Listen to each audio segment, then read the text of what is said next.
Hello everybody, welcome to our channel. Today I'm gonna show you how to hide pattern line on your NUBIA Air.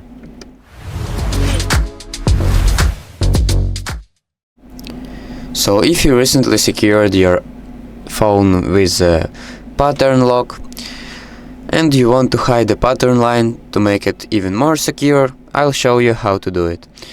Basically it's very simple. So open up your settings and go to security and privacy, device unlock, screen lock pattern, as you can see, and click this settings button here and make pattern visible and make sure it's turned off. So, and now it should look like this.